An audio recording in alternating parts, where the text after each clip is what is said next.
नमस्कार दोस्तों। तो मेरा नाम है जतिन सिंह ठाकुर और इस वीडियो के माध्यम से मैं आपको बताने वाला हूँ शेयर मार्केट के बारे में बेसिक जानकारी, जिससे कि आप शेयर मार्केट से इतना पैसा कमा सकें कि आप फाइनेंशियली इंडिपेंडेंट हो जाएं। तो सबसे पहले यह जानते हैं कि हमारे देश में कितने लोग शेयर मार्केट में निवेश करते हैं। तो आपको पता है हमारे देश में केवल 6% लोग ही शेयर मार्केट में निवेश करते हैं, जबकि यह आंकड़ा अमेरिका में 48% है। अब हमारे देश में इतने कम लोग निवेश क्यों करते हैं? लोग हमारे देश में ज़्यादातर लोगों को शेयर मार्केट के बारे में जानकारी ही नहीं होती है, और कुछ लोगों को जिनको जानकारी होती है वो निवेश करना स्टार्ट तो करते हैं, मगर लॉस होने पर बाहर चले जाते हैं। उन्हें लॉस क्यों होता है? क्योंकि वो बिना एनालिसिस किए, बिना प्रॉपर रिसर्च किए शेयर मार्केट में निवेश कर देते हैं। प्रॉपर एनालिसिस के साथ, यदि प्रॉपर रिसर्च के साथ यदि कोई भी इन्वेस्टर निवेश करता है शेयर मार्केट में, तो वो फाइनेंशियली इंडिपेंडेंट हो सकता है। और शेयर मार्केट में निवेश करने के लिए एक बड़ी बात यह भी है कि हमें बहुत जल्दी स्टार्ट करना चाहिए। हमारे देश में क्या होता है, लोग बहुत जल्दी स्टार्ट नहीं करते हैं, थोड़ा देर से स्टार्ट करते हैं, और उसका पीछे एक साइकोलॉजी यह भी है कि देर से स्टार्ट करने के बाद लोगों के पास बहुत पैसा ज़्यादा हो जाता है। उस टाइम पे वह सोचते हैं कि अब मैं इस पैसे को कहाँ निवेश करूँ? तो वह ज़्यादा अमाउंट से शेयर मार्केट में इन्वेस्ट करने आते हैं। अब शुरुआत में गलतियाँ तो ज़्यादा होती हैं, जिससे कि वह बड़ा पैसा लगाते हैं, तो बड़े पैसे लगाने से गलतियां होने पर उन्हें ज़्यादा लॉस होता है, और लॉस होने पर वे बाहर निकल जाते हैं। इसलिए सबसे अच्छा तरीका जो होता है शेयर मार्केट में, आप जल्दी स्टार्ट करें और कम पैसे से स्टार्ट करें। कम पैसे से स्टार्ट करने के बाद सीखते जाएं और उस पैसे को बढ़ाते जाएं, जिससे कि आप सीखने के बाद जब बड़ा पैसा इन्वेस्ट करें तो आपसे गलतियां कम हो या गलतियां ना हो। तो चलिए एक फन फैक्ट जानते हैं। पता है आपको, यदि विप्रो में किसी ने 40 साल पहले 10,000 रुपए निवेश किए होते तो आज उसके पास 800 करोड़ रुपए होते। चलिए यदि 1,000 निवेश किए होते तो आज 80 करोड़ रुपए होते। तो चलिए जानते हैं शेयर मार्केट को बहुत ही सिंपल से एग्जाम्पल के द्वारा। मान लीजिए आपके शहर में कोई एक चाय का ठेला लगाता है, और उसके चाय के ठेले की कीमत है 10,000 रुपए, और वह चाहता है कि मुझे कुछ पैसे और मिल जाते जिससे कि मैं बिस्किट भी अपनी दुकान में रख लूँ, बेकरी का सामान भी रख लूँ।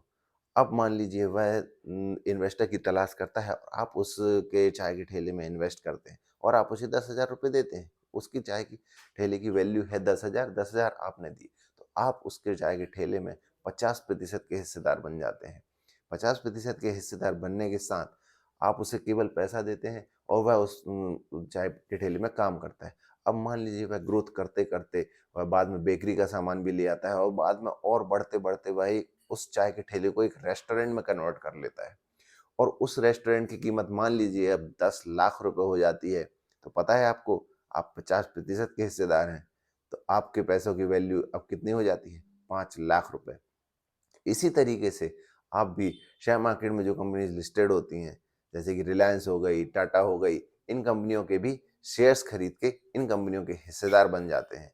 और जैसे जैसे ये कंपनियां ग्रोथ करती हैं, प्रॉफिट कमाती हैं, वैसे वैसे आपका पैसा भी ग्रोथ करते जाता है। इस प्रकार कंपनी में निवेश करने से मान लीजिए यदि कंपनी डूब गई तो आपका पैसा भी डूबेगा, मगर अगर यदि कंपनी ने अच्छा प्रॉफिट कमाया, अच्छी ग्रोथ की, तो आपका पैसा भी ग्रोथ करेगा। तो हमें निवेश क्यों करना चाहिए? हमें निवेश ऐसी जगह करना चाहिए जहाँ पर कि हम इन्फ्लेशन यानी कि महँगाई दर को बीट कर सकें, और शेयर मार्केट एक ऐसी जगह है जहाँ पर हम आसानी से 18 से 20% का रिटर्न, यदि हम अच्छे से कंपनी की एनालिसिस करते हैं और रिसर्च करते हैं, तो हम आराम से प्राप्त कर सकते हैं। और बैंक में और एफडीज़ में पैसा रखने से तो कोई मतलब है ही नहीं। क्यों? क्योंकि एफडीज में हमें रिटर्न मिलता है 4 to 6%, और लगभग 4% हमें सेविंग्स अकाउंट में ब्याज मिलता है, और हमारी महंगाई दर ही 4 से 6% होती है। तो बैंक में पैसा रखने से हमारा पैसा बढ़ नहीं रहा है, लगभग उतना ही है या कम ही हो रहा है। तो हमें ऐसी जगह निवेश करना चाहिए जहां पर कि हम महंगाई दर को बीट कर सकें। हमारे रिटर्न की जो दर है वह महंगाई दर से अधिक ही होनी चाहिए, तभी हमारा पैसा ग्रोथ करेगा। तो चलिए जानते हैं कि आप शेयर मार्केट में निवेश कैसे स्टार्ट कर सकते हैं। तो इसे स्टार्ट करने के लिए आपके पास एक बैंक अकाउंट होना चाहिए और एक डीमैट अकाउंट होना चाहिए। डीमैट अकाउंट किसी भी बैंक ब्रोकर्स या अन्य कई कंपनियों के ब्रोकर्स भी होते हैं, उन ब्रोकर्स के थ्रू भी आप खुलवा सकते हैं।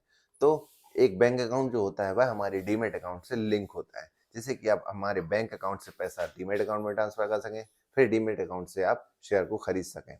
अब मान लीजिए तब आप शेयर बेचते हैं, तो वह पैसा आपके डीमेट अकाउंट में आता है और वह पैसा आप डीमेट अकाउंट से अपने बैंक अकाउंट में ट्रांसफर कर सकते हैं। तो इतना सिंपल प्रोसेस है। तो उम्मीद है कि आपको शेयर मार्केट के बारे में बेसिक जानकारी मिल गई होगी, मगर यदि कोई भी डाउट रहता है तो कमेंट बॉक्स में जरूर बताइएगा और बने रहे मेरे इस चैनल के साथ और भी वीडियोस देखने के लिए और शेयर मार्केट को लर्न करने के लिए।